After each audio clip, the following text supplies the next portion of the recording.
ये है फिर इस चैप्टर का जो है सबसे मेन इम्पोर्टेंट टॉपिक, बराबर, कि कोलाइडी विलियन क्या है करके, है ना। तो कोलाइडी विलियन अपन ने पिछले इसमें देख लिए।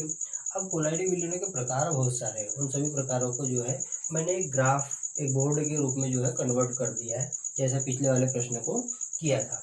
कि कोलाइडी विलियन में पहला नंबर जो सबसे इम्पोर्टेंट है, मैं सिर्फ इम्पोर्टेंट वालों को पहले रख रहा हूँ, जो इम्पोर्टेंट नहीं है उसको बाद वाले इसमें रखूंगा। पहला है आपके पास में कौन सा, सॉल्व, बराबर। ये सभी के लिए मैंने कंपाउंड लिख के रखा है। इसमें हर विलियन के अंदर, मतलब कोलाइडी विलियन में दो चीजें होंगी, विलय और विलायक। उसी को क्या क्या बोलते हैं वो मैंने लिख के रख दिया है। विलय को क्या बोलते हैं, तो परिक्षिप्त प्रावस्था बोलते हैं, और विलायक जो ज्यादा मात्रा में होता है उसको हम क्या बोलते हैं, परिक्षेपण माध्यम। और एक तरफ लिखते चलेंगे हम उदाहरण। अब उसको गौर से देखते चलो। डेफिनेशन बनाना हमारे हाथ में है, हमारे मन से, कि भाई जब कोई ठोस, कौन, ठोस, जब कोई ठोस किसी द्रव में वितरित होता है, द्रव में क्या होता है, घुला हुआ होता है, द्रव में वितरित होता है, तब बने हुए कोलाइडी विलियन को क्या बोलते हैं, हम सॉल्व का नाम देते हैं। सिंपल सी बात है, 3 वर्ड लिखा है, 3 वर्ड से बना रहे क्या, कि जब कोई ठोस किसी द्रव में वितरित होता है या वितरित होकर विलियन बनाता है, तब ऐसे कोलाइडी विलियन को हम क्या बोलते हैं, सॉल्व बोलते हैं। इनके उदाहरण कौन कौन से हो जाएंगे, तो आमतौर पर गोल्ड का, एक है आपके पास में सिल्वर का, और एक है आपके पास में arsenic sulphide, AS2S3। Arsenic sulphide का काय में बना हुआ, जल में बना हुआ विलियन क्या कहलाता है, सॉल्व के उदाहरण के अंतर्गत आता है। सिंपल सा है। फिर है आपके पास में दूसरा, ये है एरोसॉल।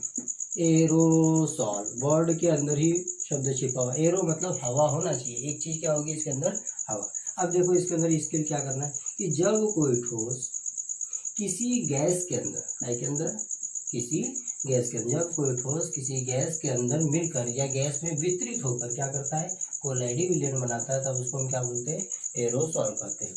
इसके बहुत सारे उदाहरण हैं, इन उदाहरणों को मैं थोड़ा सा बांट देता हूँ। जैसे एक है धूल, धुआं, ये सामान्य एरोसॉल है, ठीक है। फिर इसके बाद में एक और लिखा होगा आपके पास में, एक है आपके पास में कोहरा, और एक और दो मैं बता देता हूँ आपको, रत्न, बराबर। ये रत्न वगैरह जो होते हैं, है ना, ये भी किसके अंतर्गत आते हैं, एरोसॉल के अंतर्गत ही आते हैं। अब लेकिन याद रखना है आपको, ये जो धूल और धुआं है ये सामान्य एरोसॉल है, कोहरा जो है द्रव एरोसॉल है, और रत्न जो है ये ठोस एरोसॉल है। ये भी आपको उदाहरण याद रख लेना है, लेकिन मेन उदाहरण कौन सा है इसका, धूल और धुआं। ये कौन है, एरोसॉल। काले अक्षर में जो लिखा है वो कौन है, द्रव एरोसॉल, और लास्ट का जो रत्न लिखा है वो कौन है, आपका ठोस एरोसॉल, बराबर। तो इस तरीके से हो गया आपकी एरोसॉल। फिर है आपके पास में थर्ड नंबर का, वो है जेल। जेल जो है सॉल्व का उल्टा होता है, सॉल्व का क्या होता है, उल्टा। उल्टा मतलब क्या, तो जो विलय है वो विलायक हो जाएगा, और जो विलायक है वो क्या हो जाएगा, विलय। मतलब यहाँ पर क्या कर देंगे, जब कोई द्रव किसी ठोस में वितरित होकर, कोई द्रव ठोस में वितरित होकर क्या करता है, कोलाइडी विलियन बनाता है, तो उसको हम क्या बोलते हैं, सॉल्व के नाम से जानते हैं। इसमें कौन कौन उदाहरण, इसमें जेली है, पनीर है, मक्खन है, और दही भी है, बराबर। अब मक्खन में आपने देखा होगा पानी क्या होता है, देखो यहाँ पर पानी है ना, द्रव मतलब पानी। मक्खन में पानी थोड़ा सा होता है, और गाढ़ा भाग क्या होता है, ज्यादा, ठोस भाग क्या होता है, ज्यादा, और पानी कैसा होता है, थोड़ा सा ही होता है। दही में भी क्या होता है, पानी होता है थोड़ा सा, और कठोर या गड़े जो होते हैं वो क्या होते हैं, ज्यादा मात्रा में होते हैं। इसलिए दही को भी क्या किया जाता है, इसके अंदर रखा है, बिल्कुल आप इजीली देख सकते हो। और चौथे नंबर का है पायस। चौथे नंबर का कौन है, पायस। पायस को आपको याद रखना है कैसा, कि जब कोई द्रव किसी अमिश्रणीय द्रव में वितरित होता है, ये भी द्रव और ये भी द्रव, जब कोई एक द्रव किसी अमिश्रणीय द्रव में वितरित होकर कैसा विलयन बनाता है, कोलाइडी विलयन बनाता है, तब उसको हम क्या किस नाम से जानते हैं, पायस के नाम से जानते हैं, बराबर। इसमें कौन कौन आते हैं, इसमें देख लो, इसमें आता है दूध, इसमें आता है क्रीम, बराबर, ये सब इसके अंदर। फिर इसका और एक है तीसरा उदाहरण, तेल व पानी। पहले शुरुआत करते हैं हम यहाँ से, तेल व पानी से। तेल भी द्रव, पानी भी द्रव, दोनों को आपस में मिला दिए तो क्या हो जाएगा, वो क्या कहलाएगा, पायस कहलाएगा। लेकिन आपने कभी ना कभी तो किया होगा, कभी ना कभी तो देखा होगा, तेल और पानी क्या कभी आपस में मिलते हैं? कभी आपस में नहीं मिलते। मतलब ये और ये, इसका मिश्रण कैसा होता है, नहीं घुलने वाला, इसलिए हम वर्ड कौन सा इस्तेमाल करते हैं यहाँ पर, अमिश्रणीय, बराबर। ये कौन है, अमिश्रणीय।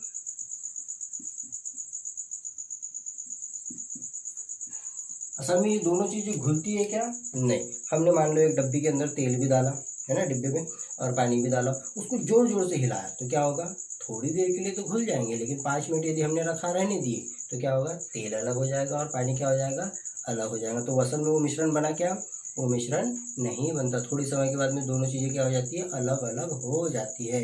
तो मिश्रित होते हैं क्या, वो मिश्रित नहीं होते। इसलिए डेफिनेशन में वर्ड होगा यहाँ पर कि जब कोई द्रव किसी अमिश्रणीय द्रव में वितरित होकर क्या करता हो, कोलाइडी विलयन बनाता है, तब हम उसको क्या बोलते हैं, पायस के नाम से जानते हैं। और उसके उदाहरण कौन कौन है, दूध, क्रीम, तेल और पानी, बराबर।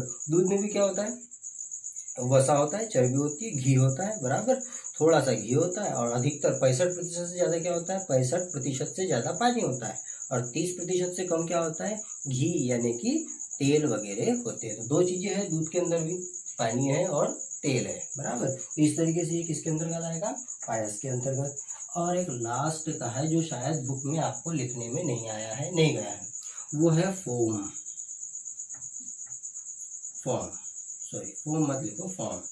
फॉर्म मतलब झाग, ये 5वें नंबर का है, बराबर। इसके लिए कैसा करना पड़ेगा, फॉर्म मतलब कि जब कोई गैस, जब कोई कौन गैस, जब कोई गैस किसी द्रव में वितरित होकर, कोई गैस कहाँ पर वितरित होकर, द्रव में वितरित होकर क्या बनाती हो, कोलाइडी विलयन बनाती हो, तो अब हम उसको क्या बोलते हैं, फॉर्म या झाग बोलते हैं, बराबर। इसके उदाहरण कौन कौन से हो सकते हैं, तो इसके उदाहरण जो है, बियर हो सकती है, कोल्ड ड्रिंक हो सकती है, बराबर, साबुन का झाग हो सकता है, साबुन का झाग, ठीक है। इतनी चीजें क्या होगी, इसके उदाहरण के अंतर्गत आएंगे, किसके, फॉर्म। बस आप पहले तो इन 5 को देख लीजिए, 5 मोस्ट इम्पोर्टेंट है, पेपर में इनमें से आएगा। इसके अलावा इस एरोसॉल के प्रकारों को मैंने ऐड करके रखा है, कौन कौन से, एक है आपके पास में एल्कोसॉल, हाइड्रोसॉल और बेंजोसॉल। ये क्या है कि इसके अंदर प्रकार है छुपे हुए, बराबर। तो आप मेन किसको याद रखोगे, एरोसॉल को। तो कौन कौन है, सॉल है, एरोसॉल है, जेल है, पायस है और फॉर्म यानी कि झाग है। आप इस पूरे टेबल का क्या कर लो, एक स्क्रीनशॉट खींच लो, ताकि आप इसको देख लो और देख के क्या हो जाए, आपको याद हो जाए। यहाँ पर क्या है, गोल्ड है, सिल्वर है, और ये कौन है, आर्सेनिक सल्फाइड का जल में बना हुआ विलयन है। धूल है, धुआं है, ये कैसे है, ये सामान्य एरोसॉल है। ये कैसे है, ये सामान्य, काले अक्षर में जो लिखा है वो कैसा है, द्रव एरोसॉल है। और रत्न क्या होता है, ये ठोस एरोसॉल के अंतर्गत आता है, ठीक है। फिर इसी को मैंने क्या कर दिया, इस वाले इसमें है ना, कि एरोसॉल के 3 भाग कर दिया। तो मैं 3 उसके लिख देता हूँ, A B C. A number का कौन है, ए नंबर का है एल्कोसॉल। ये कौन है, एल्कोसॉल, बराबर। वर्ड आगे आपको समझाएगा कि क्या है। एल्को मतलब एल्कोहल से है, बराबर। सॉल मतलब कौन, जब कोई ठोस, जब कोई ठोस एल्कोहल में या एल्कोहल की वाष्प में, आपके बुक में लिखा होगा वाष्प शब्द, एल्कोहल की वाष्प, द्रव की वाष्प, बेंजीन की वाष्प। तो असल में वो एल्कोहल भी हो सकता है, एल्कोहल की वाष्प भी हो सकती है। कोई द्रव जल भी हो सकता है, जल की वाष्प भी हो सकता है, बेंजीन भी हो सकता है, बेंजीन की वाष्प भी हो सकती है। तो याद रहे, तो जब इधर क्या होगा आपके पास में, ठोस, और इधर कौन होगा आपके पास में, एल्कोहल।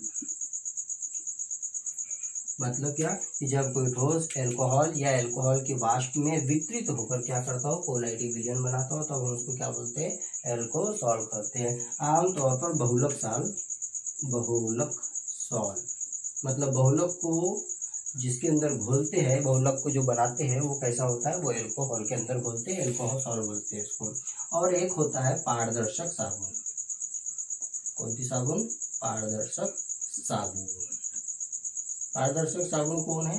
पियर्स साबुन वगैरह, पियर्स, बराबर। ये पियर्स साबुन किसके अंतर्गत आती है? पारदर्शक साबुन के अंतर्गत आती है, जो एल्कोहल से बनाई जाती है, बराबर। दूसरी आपके पास में हाइड्रोसॉल, हाइड्रोसॉल,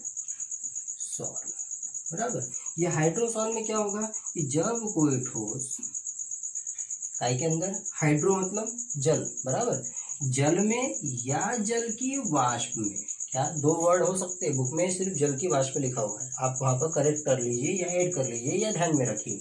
जल में या जल की वाष्प में विकृत होकर क्या करता हूँ, कोलाइडी विलयन बनाता होता है, उसको हम क्या बोलते हैं? हाइड्रोसॉल के नाम से जानते हैं। हाइड्रोसॉल में जो है आपको याद रखना है कौन कौन सा है। एक है स्टार्च,